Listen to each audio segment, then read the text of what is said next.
Ma'am, please open your mic. Thank you. Sorry, ऐसे मैं बोल नहीं रही थी, मैं कब से ढूंढ रही थी, मैंने कहाँ से माइक ठीक करना है। That's fine. ओके, ठीक है, ओके हो गया। अच्छा, मैं कोशिश करती हूँ 5-5 मिनट में ना बाकी जो सेशन है ना वो मैं चैप्टर के मतलब पढ़ाने की मतलब के कंसेप्ट देने की बजाय ना मैं इसकी तरह कवर कर दूँ। अच्छा, थ्रेशोल्ड रिसोर्सेज, यूनिक रिसोर्सेज, आपको पता है ऐसे रिसोर्सेज जो कंपनी के पास। अब जाहिर सी बात है, मैं एक नॉर्मल टेक्सटाइल कंपनी हूँ, मेरे पास इस कपड़े सीने के लिए सिर्फ और सिर्फ सिलाई मशीन है, एक थ्रेशोल्ड रिसोर्स आ गया। लेकिन एक ऐसी कंपनी है, एक ऐसा टेक्सटाइल डिपार्टमेंट है जिसके पास डिजाइनर भी हैं, जिसके पास पूरी स्किल्ड रिसोर्स अवेलेबल है, उनके पास ना मतलब है और ऐसे डिजाइनर है जो कि उनके पास बस वही लोग हैं जिनके पास ऐसी कॉम्पिटेंसी अभी है, वो मेरे पास नहीं है। दैट इज कॉल्ड, उनका ये यूनिक रिसोर्स हुआ। ठीक है, यूनिक रिसोर्स एंड थ्रेशोल्ड, इनकी ना आपको डेफिनेशन वो नहीं पूछेगा, लेकिन आपको थ्रेशोल्ड और यूनिक में डिफरेंस पता होना चाहिए। ठीक है, और सेकंड कॉम्पिटेंसी, कॉम्पिटेंसी में यूनिक और थ्रेशोल्ड कॉम्पिटेंसी, ये दो चीजें आपको पता होनी चाहिए। ठीक है, अगर ये लाजमी यहाँ पे ना एक कॉन्सेप्ट आता है, ये दो चीजें, ये दो चीजें लाजमी आपने कवर करनी है इसके साथ, इस टॉपिक के साथ। क्योंकि रिसोर्सेज का यूनिक होना जरूरी नहीं है, उसका सस्टेनेबल होना जरूरी है।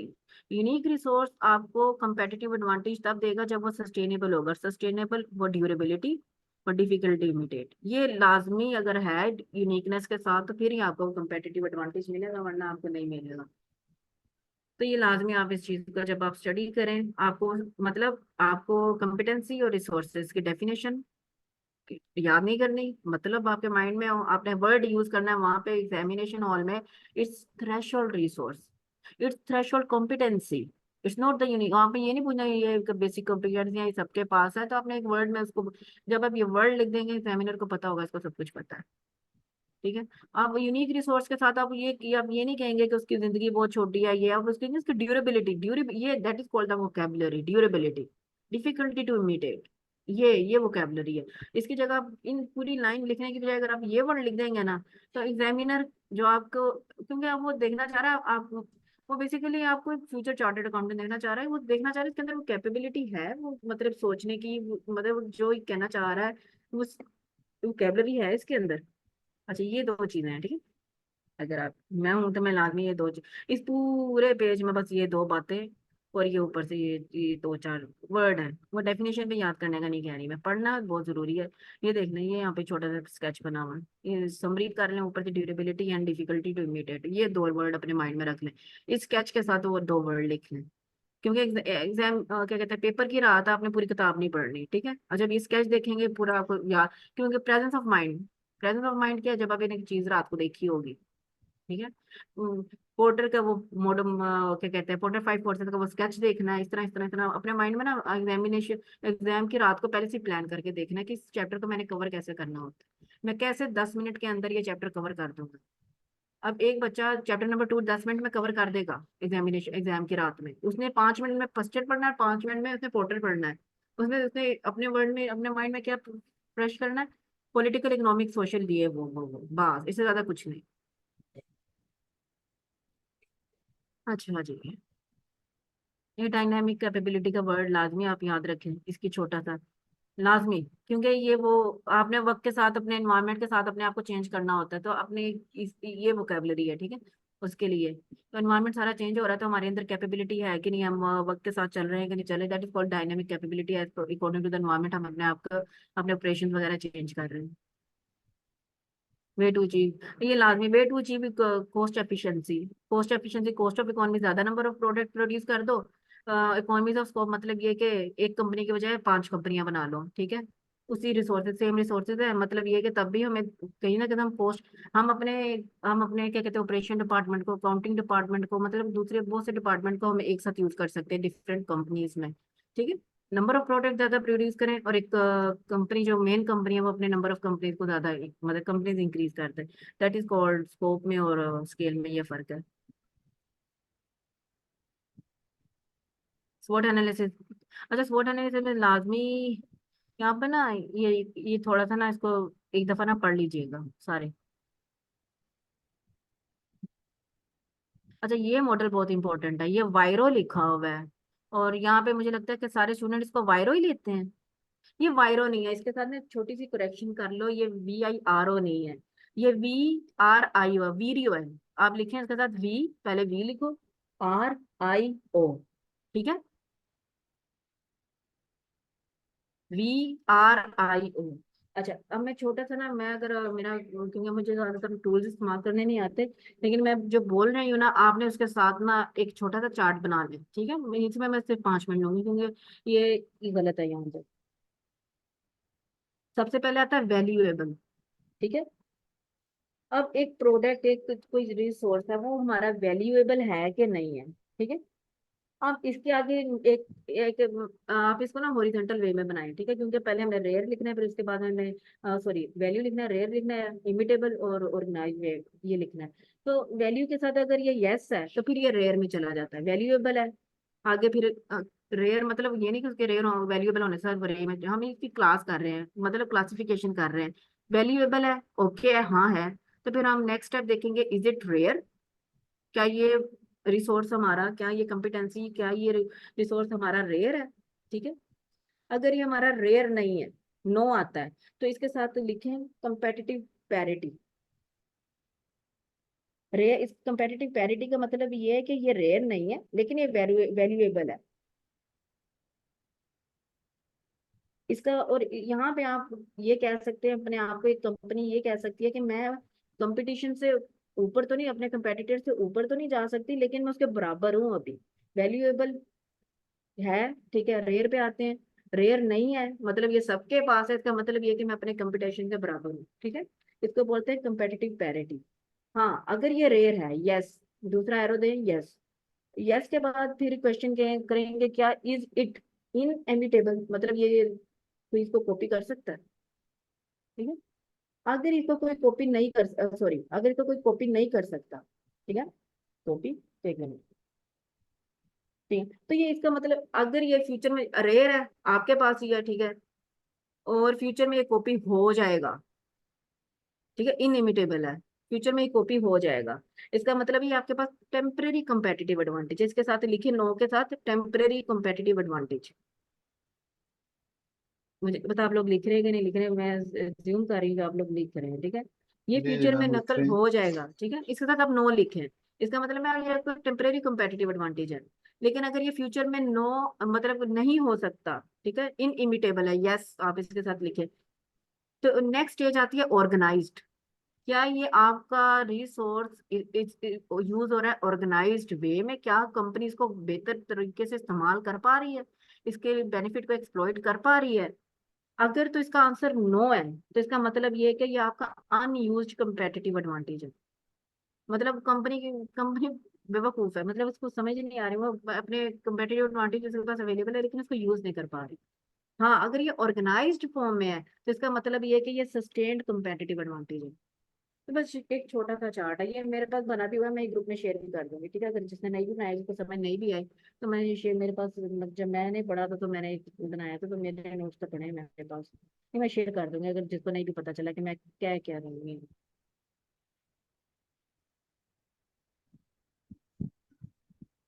अच्छा, SWOT एनालिसिस को अगर करना है ना, तो मैं रिकमेंड करूंगी एक दफा ना इसको पढ़ लेना, ठीक है। क्वेश्चन जितने मर्जी अटेम्प्ट कर लो, लेकिन एक दफा नहीं, जो मैं कहती हूँ ना कि इन्वायरमेंट पेस्टल में वीकनेस और ये करने के लिए ये चैप्टर पढ़ना है, इसके लिए ये यकीन करें यहाँ पे ये लिखा होगा, इसके अलावा कुछ भी नहीं, एक दफा पढ़ लेना।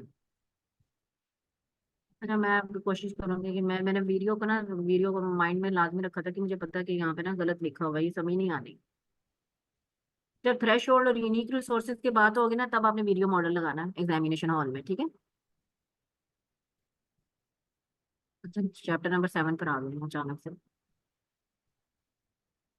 चैप्टर नंबर 6 में सैफ मॉडल बहुत इंपॉर्टेंट है, और ये वाली आई थिंक, मुझे एक दफा मैं ये देख लूँ कि इसमें है क्या क्या। इसमें मैं आप ये वाला 5 को मार्क करो, अगर एग्जामिनर पढ़ना है 5 को मार्क करो, एंड 100 को मार्क करो, ठीक है। और इसमें एक ग्रेनर का मॉडल है कि जब एक स्ट्रेटेजी, एक कंपनी बड़ी हो रही होती है, तो उसको कौन कौन सी मुश्किलात का सामना करना पड़ता है, एक स्टेप से दूसरे स्टेप में चली जाती है जी, कोलैबोरेशन करनी पड़ती है, पता नहीं क्या क्या करना पड़ता है। तो वो मतलब ये आपसे सिनेरियो बन सकता है कि कंपनी अब एक्सपेंड करती जा रही है, तो क्या होगा क्या होगा, उसको इस लिहाज से लाजमी पढ़ना है, ठीक है। मतलब इसमें 3 चीजें हैं, सॉरी, एक इंसॉफ का मॉडल जिसमें मार्केट पेनिट्रेशन, मार्केट ग्रोथ, ये वो सेम मार्केट में रहना, ये नहीं, ये भी देख लेते हैं, ठीक है। और एक ग्रेनर का मॉडल और ये सैफ मॉडल। ये 3 चीजें हैं चैप्टर नंबर 6 में, उसने ये 3 चीजें ही पूछनी है। और ये एक छोटी सी डायग्राम आप याद है। अच्छा, इसकी स्ट्रेटेजी कहाँ है? इसकी स्ट्रेटेजी माशाल्लाह से ये लिखी हुई है कि मतलब आपने मार्केट पेनिट्रेट करनी है कि नहीं करनी, इसकी ये स्ट्रेटेजी है। मार्केट, अगर एक कंपनी कह रही है कि मैंने एग्जिस्टिंग प्रोडक्ट ही बेचना है, मैंने एग्जिस्टिंग मार्केट में ही रहना है, ठीक है, तो उसको बस देख लो कि उसकी स्ट्रेटेजी, मतलब उस कंपनी को क्या करना चाहिए, उसकी स्ट्रेटेजी, आपने उसकी स्ट्रेटेजी डिवाइस करनी है, क्या ये वो सही सोच रही है कि गलत सोच रही है। आपसे वो ये नहीं पूछेगा कि मार्केट पेनिट्रेशन क्या होता है, तो अब आपको हो गया जी जिस प्रोडक्ट होता है सेम मार्केट होती है उसको हम प्रोडक्ट मार्केट पेनिट्रेशन कहते हैं, नहीं। वो आपसे पूछेगा कि ये कंपनी की स्ट्रेटेजी मार्केट पेनिट्रेशन है, उसको एडवाइस करें कि वो फ्यूचर में ये सही स्ट्रेटेजी भी है कि नहीं। तो उसका जवाब ये लिखा होगा, ये। इसको जब पढ़ोगे ना, जब जब आप इसको रीड आउट करोगे तो अब आपको जो मैं कह रही हूँ ना वो समझ आएगा कि वाकई इन बातों में इसका जवाब लिखा हुआ है। तो दूसरी आती है मार्केट डेवलपमेंट। अब मार्केट डेवलपमेंट का जवाब भी यहीं पे है कि ये एक कंपनी का उसको डिवाइस करना है कि उसे सही करिए कि नहीं, मार्केट डेवलप करनी भी चाहिए कि नहीं।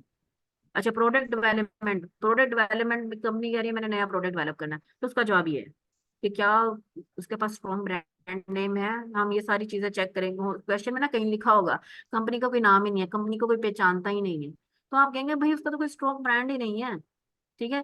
मतलब ये इसका जवाब है ये। मतलब कि ये नहीं कह रही कि मैं इस चीज को रट्टा मारूं, लेकिन ये चीज उस वक्त आपके माइंड में होनी चाहिए। मैंने तो रट्टा मारा था, क्योंकि मैं इतना उस एग्जामिनेशन हॉल में इतना अपने आप को टाइम नहीं दे सकती थी कि मैं सोचूं, तो मैंने सोचने के बजाय मैंने अपने माइंड में रिटेन करना ज्यादा समझा था, क्योंकि जो चीज मैं बता रही हूँ ना कि इसको माइंड में रखें तो उसको वाकई माइंड में रखें, तो याद करें मतलब। अरे ये कंसंट्रेटिव और कॉन्ग्लोमरेट, इनमें क्या फर्क होता है? जो सेम हो, जो हमारी सेम प्रोडक्ट भी सेम और मार्केट भी सेम, वही थोड़ा सा ये देख लेना, वैसे मुझे पता है लेकिन मैं भी बताना नहीं चाहती। कंसेंट्रिक, ठीक है,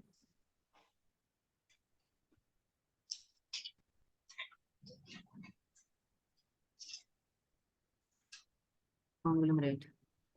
अच्छा, एक गैप है छोटी, ये बहुत प्यारी छोटा सा एक कॉन्सेप्ट है, ठीक है।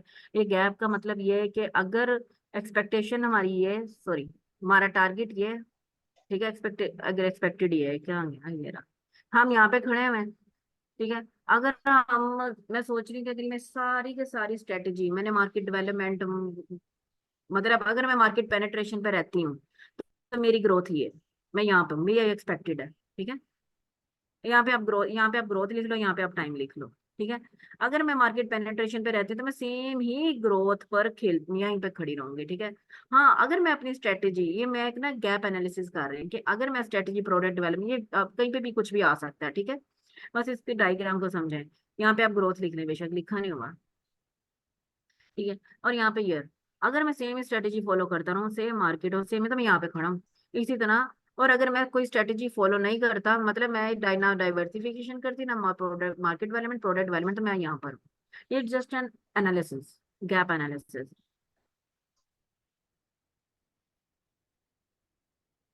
ये देखें, ये मार्केट, ये थोड़ा सा ये लाजमी तौर पे ना इस ऐसे क्वेश्चन को लाजमी, मतलब जो सजेस्टेड आंसर होता है ना, ये स्ट्रेटेजी लिखी हुई है कि डाइवर्सिफिकेशन में क्या करेगा, ये क्या करेगा, try to sell market development, ये इस तरह का छोटा सा देख लेना।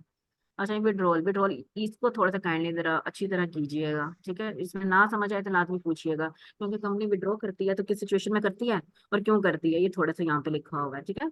ये बस एक ये थोड़ा सा है, ये क्योंकि क्वेश्चन चैप्टर 6 में देखो उन्होंने क्वेश्चन तो पूछने बनने तो बनने हैं, 4 क्वेश्चन तो बनने ही बनने हैं, 3 से 4 क्वेश्चन पहले 7 चैप्टरों में।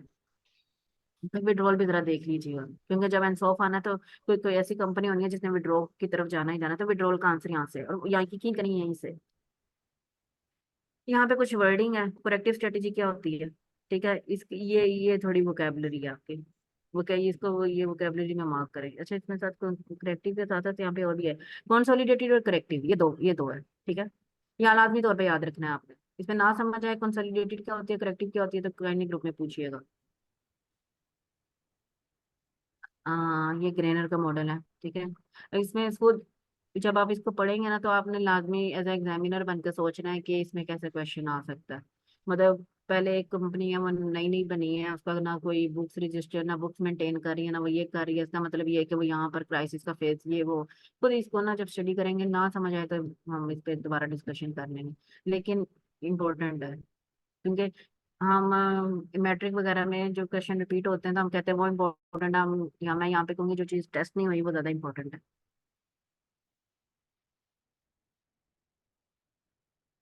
ये एक्विजिशन मर्जर, ये नॉर्मल कोलैबोरेशन, ये वो आ गई, आप भी देखना है, इसमें कोई मसला हो तो बताइएगा। ये वो चीजें नॉर्मली जो आपको पता होनी चाहिए।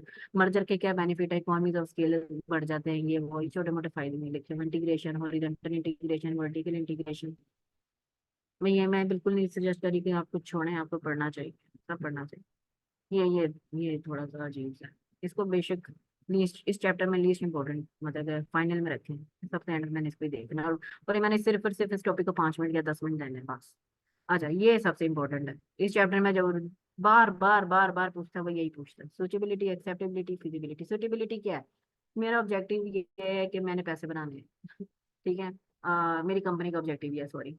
तो मुझे क्या, मैंने जो नई स्ट्रेटेजी अडॉप्ट कर रहा हूँ, क्या वो पैसे बना के देगी मुझे कि नहीं? बस इसमें हमने यही सोचना है। so, क्या मेरा जो, अब मैंने ये पर्पस बताया है, ये नहीं कि आपने ये सोचना है कि पहले स्टेप पे ही सोचना है कि पैसे बना के दी। मैंने मिसाल दी है, मेरा ऑब्जेक्टिव, मेरा मिशन ये है कि मेरी कंपनी ने पैसे बनाने।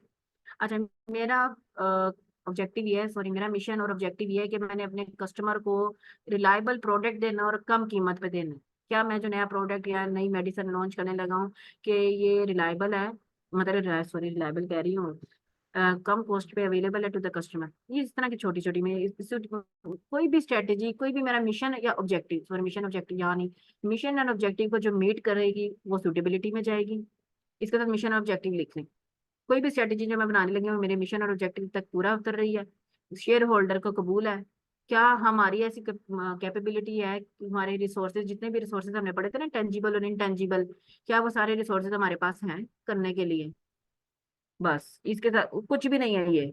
बस आपने इसी मिशन ऑब्जेक्टिव के परस्पेक्टिव से, ये शेयर होल्डर के परस्पेक्टिव से, और ये आपने रिसोर्सेज के परस्पेक्टिव से सोचना है। ठीक है। अच्छा, अगर आपने इसको, वैसे ना इसमें आपको ये चीज समझ नहीं आनी, क्योंकि मुझे भी कभी नहीं आई थी, हो सकता है आपको आ जाए, नहीं मुझे नहीं आई थी कभी भी। ये छोटी सी, ये इसको ना थोड़ा सा सीधा करके पढ़ेंगे, ये बहुत प्यारा टेबल बना हुआ है, यकीन करें। कोई एग्जामिनर, कोई अच्छा एग्जामिनर होना जो इसके ऊपर क्वेश्चन बना सकता हो, तो इसके ऊपर एक पेट क्वेश्चन बनता है। क्यों? क्योंकि ये एक स्ट्रेटेजी, आगे स्ट्रेटेजी भी लिखी हुई है कि डोमिनेंट है, स्ट्रॉन्ग है, फेवरेबल है, ये कहीं थोड़ी कंपेटिटिव पोजीशन है हमारी जी मार्केट में, हम छाए हुए हैं, हमारी पोजीशन स्ट्रॉन्ग है, बस ठीक है, ओके है, हम बहुत वीक हैं।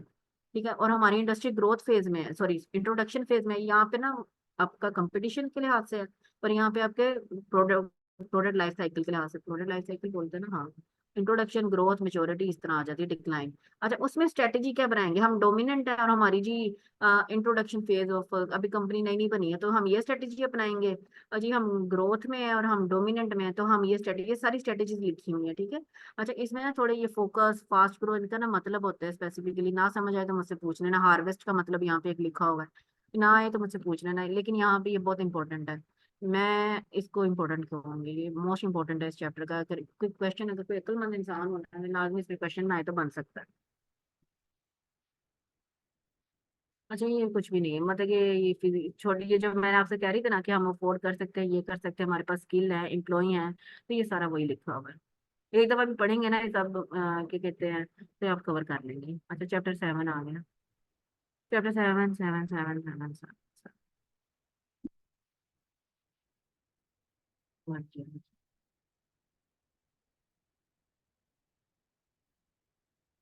मुझे लगता है मैं सिर्फ आज 10 चैप्टर करने चाहिए, और अगर आप लोगों को लगे कि बेनिफिशियल है तो फिर आप दूसरा सेशन में रखवा लिए।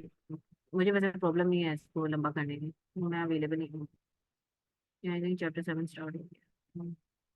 अच्छा, इसमें ना ये बहुत ही कोई गंदी चीज़ है, बिजनेस प्रोसेस री इंजीनियरिंग। ठीक है, चैप्टर बहुत ही बोरिंग है। चैप्टर सारे पहले 6 चैप्टर आपको पढ़ते हुए बड़ा मजा आएगा, लेकिन ये चैप्टर वो वही चैप्टर है, मुझे तो नहीं आया, तो भैया आपको हो सकता आ रहा हो। अच्छा, ये इसमें जो वोकेबलरी ना वो ये प्लान्ड चेंज, जिसको प्रोएक्टिव चेंज, और अनप्लान्ड चेंज को ना आपने रिएक्टिव चेंज, ये इसको हाईलाइट हाईलाइट करो इसको, मैं तो यही कहूँगी।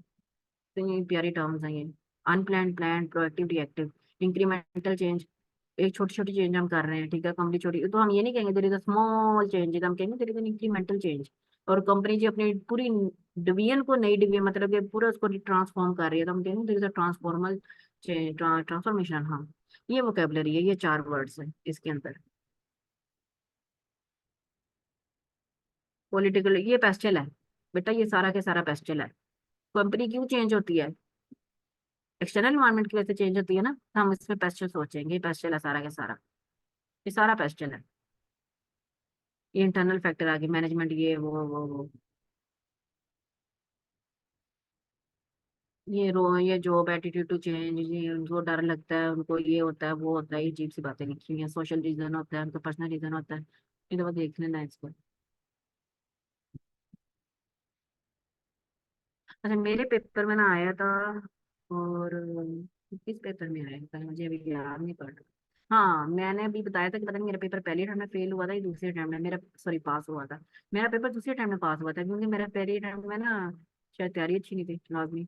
अच्छा, एक क्वेश्चन आया था पहले अटेम्प्ट में, उसमें रेजिस्टेंस टू चेंज, यहाँ से क्वेश्चन आप देखेंगे, कोई एग्जाम पता नहीं कि पहला था या पता नहीं कब हुआ था एग्जाम, मेरा मुझे अभी याद नहीं है।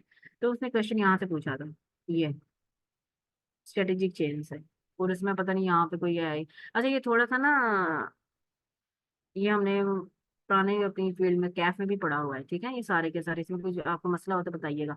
ये है वोकेबलरी याद रखनी है, रिस्ट्रेनिंग फोर्स, ड्राइविंग फोर्स, इन चीजों को लाजमी याद रखना है, ठीक है। ये मेरे पेपर में है, जेमिनी फोर जी। तो एग्जामिनर ने यही चेक करा था। अच्छा, बिजनेस प्रोसेस री इंजीनियरिंग क्या होती है, ये मैंने अपने खुद, मुझे अपने नोट से देखना पड़ेगा, क्योंकि मैं तो यहाँ पे पढ़ाती पढ़ती मतलब कि नहीं हूँ। कहाँ है लेट मी चेक। अच्छा।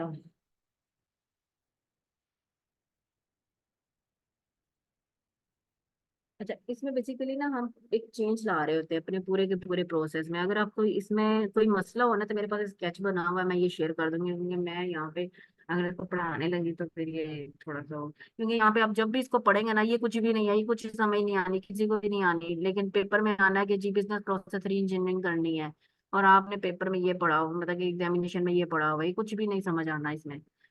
यकीन करें, आप अभी इसको मेरे सामने पढ़े, मैं किसी से पूछूं ये क्या है, मुझे नहीं आ रहा समझ, मुझे अभी तक नहीं आया। हो सकता है जो बहुत अच्छे टीचर हो, जिनको वो इनको पढ़, लेकिन यकीन करिए ये पूरा एक प्रोसेस है, ये 7 8 स्टेप का प्रोसेस होता है। जैसे स्टेप 1 पे, 2 पे, 3 पे, पहले हमें, अच्छा स्टेप 1 अगर मैं कहती हूँ कि पहले हमने किसी प्रोसेस को री इंजीनियर करना है, चेंज करना है, हम उसके अंदर इंप्रूवमेंट लाना चाहते हैं, तो पहला सबसे स्टेप होता है हमें एग्जिस्टिंग प्रोसेस को समझना होता है। अगर हम इसको कहूँ कि इसको सर्कल कर लो, तो मैंने 7 स्टेप लिखने, 1 2 3 सर्कल बना लो, वहां पे पूरे सर्कल को फॉलो करना है। अंडरस्टैंड द एग्जिस्टिंग प्रोसेस, पहले प्रोसेस को, पूरे पूरे मैन्युफैक्चरिंग प्रोसेस को, पूरे एक फंक्शन को समझो। दूसरा स्टेप आता है आइडेंटिफाई प्रोसेस और इंजीनियरिंग। पहले पूरे एग्जिस्टिंग प्रोसेस को समझना है, फिर उस प्रोसेस, पूरे 7 स्टेप है प्रोसेस में, लेकिन उस 7 स्टेप में प्रोसेस 4, स्टेप 3 और 4 को मैंने चेंज करना है। मतलब अब मैं क्या करने लगी हूँ, आइडेंटिफाई कर रही हूँ उस प्रोसेस को फॉर री इंजीनियरिंग। दूसरे स्टेप पे मैंने ये किया। तीसरे स्टेप पे मैंने किया आइडेंटिफाई चेंजेस इनकोर, मैंने चेंजेस को भी किया, क्या मैंने चेंजेस क्या इनकॉर्पोरेट कर लिया। अब वो तीसरे स्टेप पे मैंने चेंजेस की, मतलब कि आइडेंटिफाई कर ली है। पहले स्टेप पे पूरा प्रोसेस समझा, दूसरे स्टेप पे मैंने आइडेंटिफाई किया वो लूप होल्स जिसमें मैंने चेंजेस करनी है। तीसरे स्टेप पे मैंने ये किया कि मुझे चेंजेस, कौन सी ऐसी चेंजेस मैं लेकर आऊंगी लूप होल्स कवर होंगे। चौथे स्टेप पे मैंने इम्प्लीमेंट किया उसको, ठीक है। और पांचवें स्टेप पे मैंने मेक न्यू प्रोसेस, मतलब जो मैंने अपने पांच, अब मैंने जो भी लूप होल्स आइडेंटिफाई किए, फिर उसमें मैंने चेंजेस इनकॉर्पोरेट की, इम्प्लीमेंट की। अब पांचवें स्टेप पे मैं उसको ऑपरेशनल करने लगी हूँ, ठीक है। अब मेरे पांचवें स्टेप पे हम उसको चाह रहे हैं कि अब इसको रन करवाओ। अ, 6वें स्टेप पे मैंने करना है वैल्यूएट। अब मैं इसकी फीडबैक लूंगी, अपने जो वहाँ पे कस्टमर होंगे, एम्प्लॉइज होंगे, जब मैंने उनसे पूछूंगी कि ये जो जितना भी हमने इसको चेंज किया है, क्या इससे अब क्वालिटी प्रोडक्ट प्रोड्यूस हो रहा है, क्या नंबर ऑफ कंप्लेंट अब कस्टमर की कम है। 6वें स्टेप पे हमने इसकी फीडबैक, मतलब फीडबैक लेनी है, वैल्यूएट करना है। 7वें स्टेप पे हमने ये करना है कि वर्क फॉर कंटिन्यूअस अप्रूवल। ये हमारा बिजनेस प्रोसेस इंजीनियरिंग में 7 स्टेप पर आता है, जो कि यहाँ पे माशाल्लाह से कुछ भी नहीं समझ आएगी आपको। लेकिन कभी भी क्वेश्चन में अगर आपका आए कि आपने प्रोसेस, बिजनेस प्रोसेस री इंजीनियरिंग करनी है, ये 7 स्टेप्स हैं आपके, समझना है। एग्जिस्टिंग, हम ये कहेंगे पहले हम अंडरस्टैंड करेंगे एग्जिस्टिंग ऑपरेशन को, ये क्योंकि सिनेरियो ही आना है, ठीक है ना, कि वो आपसे बीपीआर करवाएगा, ठीक है, क्वेश्चन में ना हो सकता ना करवाए, तो ना आए। अंडरस्टैंड एग्जिस्टिंग ऑपरेशन, पूरे यहाँ पे हमने पूरे ऑपरेशन को समझना है। सेकंड स्टेप पे स्पेसिफिक, तीसरे चेंज हमने कौन सी चेंजेस इंकॉर्पोरेट करनी है, चौथा इंप्लीमेंट करनी है। आई थिंक आपने लिख लिया ना, मैंने लिखा और मैं बता दे, तस्वीर भेज दूँ। बस ये आई थिंक इसमें और कुछ भी नहीं है। मैं बस इस क्वेश्चन इस चैप्टर में कुछ पूछे जा सकता है तो ये बीपीआर है, इसके अलावा कुछ भी नहीं है। मेरे तो वैसे उसने पूछ लिया था, रिस्ट्रेनिंग फोर्स, रिस्ट्रिक्टिंग फोर्स, मुझे ये पता नहीं है। ये चार्ट्स हैं, ज्ञान चार्ट, मुझे तो मैंने सीखे थे बहुत अच्छे तरीके से, जो कि मैं भूल भी गई हूँ। सीखूंगी तो आ जाएंगे दोबारा, लेकिन मैं आपको कहूँगी इसकी टेंशन ना लें, नहीं आएगा। अच्छा चलिए छोड़ते आगे आते हैं, आगे थोड़ा जिंदा जल्दी। अच्छा मुझे बता देंगे कि इसको कोई मसला है, कितने सेल्फ स्टडी करनी है, तो फिर हम इस सेशन को क्लोज कर देते हैं। हेलो, हेलो, आवाज आ रही है मेरी? जी जी मैम। नहीं, अगर आपको ये लग रहा है कि ये फायदेमंद है तो इसको कैरी करते हैं, वरना मैं कोई बात नहीं, मतलब कि इसको क्लोज कर देते, कोई मजबूरी नहीं है, ठीक है। आप लोग मुझे बता दें। चलिए मैम आप कंटिन्यू करें, अगर 10 चैप्टर्स अगर कंप्लीट हो जाते हैं तो इतनी रिकॉर्डिंग स्टूडेंट्स को प्रोवाइड कर देंगे और उसके बाद उनसे पूछ लेंगे कि उनको बेनिफिशियल लगता है तो नेक्स्ट 10 चैप्टर्स ही कर लेंगे कंटिन्यू। हाँ ठीक हो गया, ठीक इज हो इट गया, नो पॉसिबल? इशू। हाँ ये बोल, इनसे या पूछना, ओके। मुझे कोई मसला नहीं है, मैं तो अवेलेबल हूँ। अच्छा रिस्क में वो आपको इनकी डेफिनेशन याद होनी चाहिए, ये जितना भी लिखा हुआ है ना, वो डेफिनेशन मतलब मार्केट रिस्क किसको कहते हैं, क्रेडिट रिस्क किसको कहते हैं, लिक्विडिटी रिस्क किसको कहते हैं, क्रेडिट रिस्क, मतलब ये आपको पता होना चाहिए ये सारा क्या है, और ये यहीं पर डेफिनेशन लिखी हुई है, याद नहीं करनी, उर्दू में पता होना चाहिए, क्योंकि यहाँ पेपर में आपको आइडेंटिफाई करना है कि पहले तो वो आपसे आइडेंटिफाई कराएगा कि ये रिस्क कौन सा है, मतलब पता होंगे तो तभी पता चलना है आपको, ठीक है।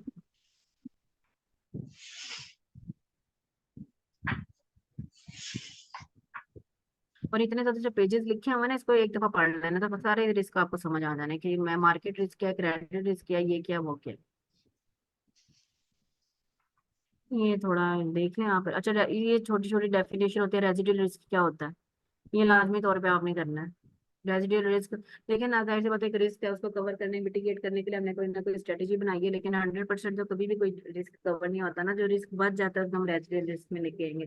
तो इसलिए बेहतर है कि हम पेपर में कहूँगे जो रिस्क बच गया है वो मैनेजमेंट उसका कुछ नहीं कर सकती, तो मैं उसके लिए वर्ड यूज करूँ रेजिडुअल रिस्क।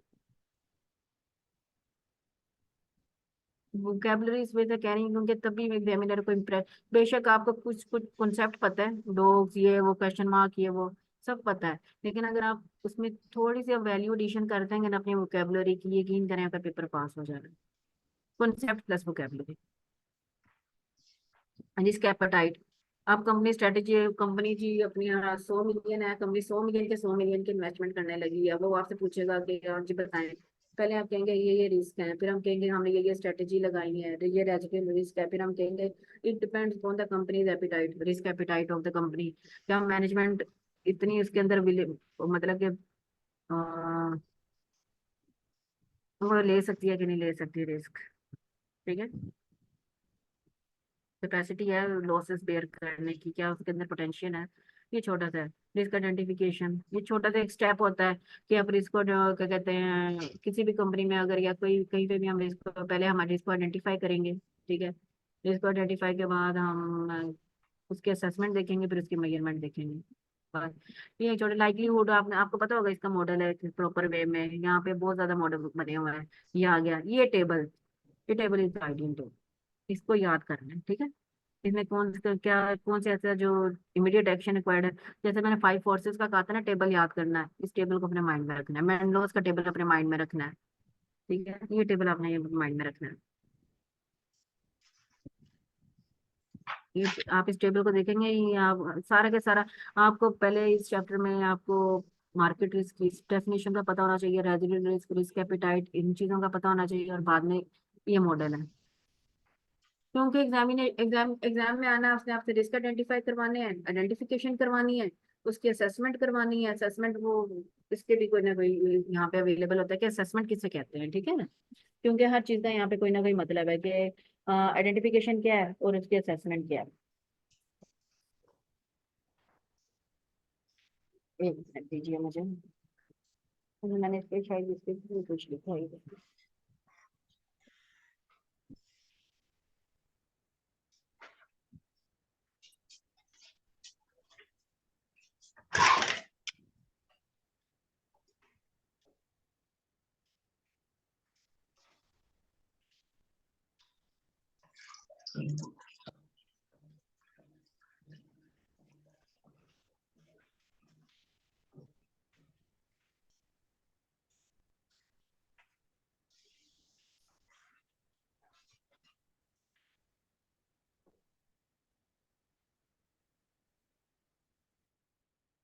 ठीक है। अच्छा, इस मॉडल को आपने माइंड में रखना है। ये छोटी छोटी वोकेबलरी है, रिस्क प्रोफाइलिंग, रिस्क मैपिंग, हम कहेंगे रिस्क मैपिंग होगी, risk profile, company risk profile. Company risk profile मतलब ये है कि उसकी असेसमेंट जब हम करेंगे ना, उसको रिस्क प्रोफाइलिंग कहते हैं, ठीक है। या फ्रीक्वेंसी, प्रोबेबिलिटी, इस तरह के वर्ड यूज करना है पूरे के पूरे। जब भी इस तरह का क्वेश्चन आएगा तो बात समझ लेंगे आपने, इसमें डूब के ना मतलब इन्हीं की वोकेबलरी यूज करनी है। अच्छा, ये छोटा सा, अब वो आपसे, या तो वो आपसे जब भी रिस्क का क्वेश्चन आएगा, या तो वो आपको इस मॉडल पे करवाएगा, इसका कोई ना कोई नाम होगा ऊपर, ठीक है। रिस्क, वो कहेगा रिस्क प्रोफाइलिंग, और रिस्क, इसको आई थिंक इस मॉडल को वो ये कह रहा है कॉल्ड रिस्क मैपिंग। जब आप कहेगा ना कि रिस्क मैपिंग और रिस्क प्रोफाइलिंग का मॉडल आपने इस्तेमाल करना है, इस मॉडल को यही कह रहा है, इसके ऊपर लिख लेना, ठीक है।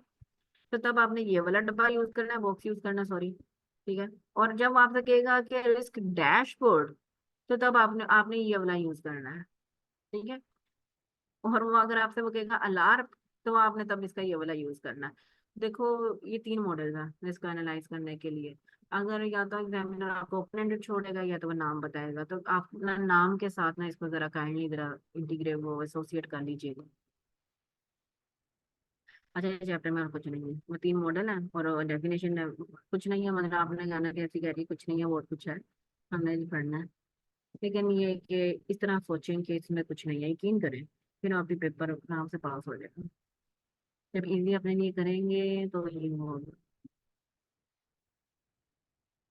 ये सबसे ज्यादा इस मतलब कि इस पूरी कैटेगरी में यही दो चैप्टर इजी है। यहाँ पे मॉनिटरिंग एम्बेडेड मॉनिटरिंग कंट्रोल, ठीक है। ये थोड़ा सा अजीब सा है, ये इसको पढ़ना ही थोड़ा सा, ये एग्जाम में मतलब कि इसमें क्या सिनेरियो बन जाएगा, बन सकता है कुछ, देखिएगा एक दफा। मतलब मैनेजर की क्या क्या स्किल होनी चाहिए, यही लिखा हुआ है, वो कैसे करेगा ये वो। ये छोटा सा कॉन्सेप्ट लिखा हुआ है, द 4 स्टेजेस, क्या है ये, परफॉर्मिंग अ रिस्क ऑडिट, ये फर्स्ट चैप्टर में से कभी दफा देख लेना, आ सकता है। मतलब ऐसे टॉपिक को सिर्फ 5 से 6 मिनट दो, 10 मिनट दो याद, मतलब कि जेन में बैठता है, ठीक है, बैठेगा, लाद में बैठेगा, तो आगे जाओ। ये थोड़ा सा कोई बोरिंग सा है, ये थोड़ा अजीब है, इसमें नहीं आना कुछ भी। ये ये वो आपसे पूछेगा स्ट्रेटेजी। चलो, वहां पे आपने जी एनालाइज कर लिया, आपने कहा इमीडिएट एक्शन लेना चाहिए, ये करना चाहिए, डिले करना चाहिए, पीरियोडिकल रिव्यू करना चाहिए। वहां पे तो आपने वो 4 मॉडल डैशबोर्ड और अलार्म वगैरह लगा लिया, असेसमेंट कर ली। अच्छा, असेसमेंट के लिए वो मॉडल है, जब वो आपसे असेसमेंट कराएगा, आपने वो मॉडल इस्तेमाल करने हैं, ठीक है। और हमने क्या पढ़ा था, identification, assessment and measurement. Measurement तो ये क्या था, आइडेंटिफिकेशन, असेसमेंट एंड मेजरमेंट। वो ये है, मेजरमेंट के लिए आपने जब भी आएगा वो ये बोला कंट्रोल करना, ठीक है, उसको हमें मेजर कमेंट करना और कंट्रोल करना है। असेसमेंट के लिए वो 4 मॉडल है, सॉरी 3 मॉडल है जो मैंने ऊपर बताए। अच्छा, रिसोर्स, जब आइडेंटिफिकेशन, जब आपसे वो आइडेंटिफिकेशन में करवाएगा ना, तो आइडेंटिफिकेशन में ये 4 वर्ड लिख लो जो मैं बोल रही हूँ। या तो वो रिस्क नेचुरल होगा, फ्लड वगैरह, हमेशा इस तरह सोचना है। जब वो आइडेंटिफाई कराएगा, आपने 4 बातें अपने माइंड में रखनी है। Natural, is it natural, human, human activity है, किसी एम्प्लॉय ने कुछ किया है, ठीक है। इकोनॉमिक, मतलब कोई इंटरेस्ट रेट इधर उधर हो गया, फॉरेन एक्सचेंज रेट इधर उधर हो गया, क्या ये इकोनॉमिकल है, टेक्नोलॉजिकल, ये 4 चीजें आपने माइंड में रखनी, ठीक है। या इसमें आइडेंटिफिकेशन में पेस्टल भी बैठ सकता है बड़े इजीली, ठीक है। नेचुरल, ह्यूमन, इकोनॉमिक और टेक्नोलॉजिकल। जब आइडेंटिफिकेशन करानी है, ये माइंड रखना है कि नेचुरल डिजास्टर है, ह्यूमन एक्टिविटी है, इकोनॉमिकल है, टेक्नोलॉजिकल है, लीगल है, ये माइंड में रखनी है। असेसमेंट के लिए ये मॉडल है, ठीक है। असेसमेंट के लिए वो 3 मॉडल मैंने जो बताए। अच्छा, वो ना स्ट्रेटेजी पूछनी है जी, आपने असेस भी कर लिया, आइडेंटिफाई भी कर लिया, now devise a proper strategy to meet, to cater this risk, तो ये स्ट्रेटेजी है, ठीक है। डाइवर्सिफिकेशन, रिस्क रिस्क डाइवर्सिफिकेशन, नए प्रोडक्ट में हम चले जा रहे हैं जनाब, सब ये छोड़ छाड़ के। रिस्क ट्रांसफर इंश्योरेंस है, रिस्क शेयरिंग जॉइंट वेंचर है, ठीक है। मतलब इसमें हम एग्जांपल ले लेते हैं, हम नया प्रोडक्ट बनाने लगे हैं जी, नई फैक्ट्री बनाने लगे हैं, हम जॉइंट वेंचर में रिस्क शेयर करने लगे हैं। एग्जांपल आगे यही है। हेजिंग, हेजिंग में वो आपका अकाउंटिंग वाला कॉन्सेप्ट है, ठीक है। डाइवर्सिफिकेशन आपने इतना शुरू में 6 चैप्टर में पढ़ लिया कि अब यहाँ पे अब आंखें बंद करके नहीं भी पढ़ते तो आपको समझ आ जाएगा कि लिखा क्या हो। रिस्क ट्रांसफर ये छोटा सा लिखा हुआ है कि रिस्क ट्रांसफर वो क्या कह रहा है, रिस्क शेयरिंग वो क्या कह रहा है, वो जॉइंट वेंचर की बातें कर रहा है यहाँ पर। हेजिंग रिस्क ये बहुत ही अजीब और गरीब टर्म है, ठीक है। ये समझ नहीं आना, लेकिन ये वही है, फाइनेंशियल वाला ये सारा के सारा। अच्छा, टर्म के लिए ना ये वाली 2 टर्म है, risk avoidance, risk retention. Vocabulary शुरू होगी, रिस्क एपेटाइट, रिस्क रिटेंशन, इधर देख लीजिएगा। Variation risk appetite between different companies. सारा मॉडल एक वो है और एक ये है, इसमें और ऊपर वाले में कोई फर्क नहीं है, ठीक है। ट्रांसफरिंग, अवॉइडिंग, रिड्यूसिंग बहुत इजी है, ये 4 लाइन है। और इसको लाजमी तौर पे पढ़ना है आप लोगों ने, लाजमी तौर पे, तभी इस मॉडल का समझ आएगा। अभी पढ़ोगे तो पेपर में इसको इम्प्लीमेंट कर पाओगे, पहले ही पढ़ना है। अच्छा, जिसको यकीन करें आप, जिसने रिपोर्टिंग का पेपर देना है ना, उसके फाइनेंस, स्पेशलाइज्ड फाइनेंस क्या क्या बोलते हैं, जिसमें बैंकिंग, म्यूचुअल फंड, ये स्पेशलाइज्ड अकाउंट्स बोलते हैं शायद उस एरिया को, वो उसमें से एग्जामिनर ने 10 नंबर का पूछना ही पूछना होता है। और यकीन करें बच्चों को वो इतना मुश्किल लगता है, वो कहते हैं हम इसको छोड़ के जा रहे हैं। हाँ, तक उसका सिर्फ एक पेट फॉर्मेट है, जिसने उसके ऊपर 10-12 घंटे लगा लिए, वो 10 में से 10 लेगा, ठीक है। इसी तरह 20 मतलब 10 नंबर हमें पता है कि इसमें से आने ही आने हैं, और हमें वही चीज सबसे मुश्किल लगती है और हम कहते हैं हम इसको सबसे एंड करेंगे, ठीक है।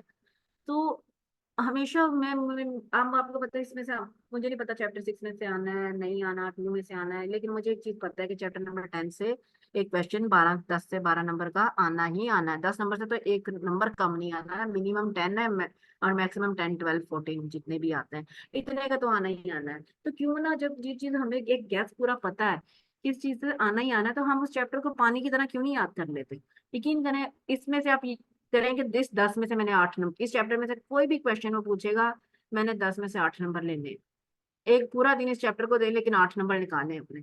बाद में मैंने 42 में खेलना है, 42 में ले लूंगा, मैं रिस्क का एक क्वेश्चन कर लूंगा, मैं जी बीसीजी मॉडल आएगा मैं वो भी कर लूंगा उसमें से, लेकिन मैंने इसमें से 10 में से 8 मैंने यहाँ से लेने ही लेने, 10 में से 9 मैंने इतनी अच्छी तैयारी करनी है। इसी तरह ऑडिट में वो जो एक कोड ऑफ एथिक्स आता है, ठीक है, उसमें 15 नंबर का होता है, उसमें से मैंने हमेशा 14 नंबर लेने हैं। मतलब ये सोचें कि मैंने अकाउंटिंग का पेपर अगर आपने देना है तो मैंने वो वाला एरिया छोड़ना नहीं है। देखो एक चीज पता है ये आनी आनी है, तो वो हमें क्यों उसमें छोड़े, हमें क्यों मुश्किल लगे। मुश्किल बेशक लगेगी, लेकिन कोई हल नहीं है ना। देखें, आज भी आपने पेपर पास करना है, 5 साल बाद भी आपने करना है, 2 साल बाद भी, क्यों ना आज कर लें थोड़ी एफर्ट करके।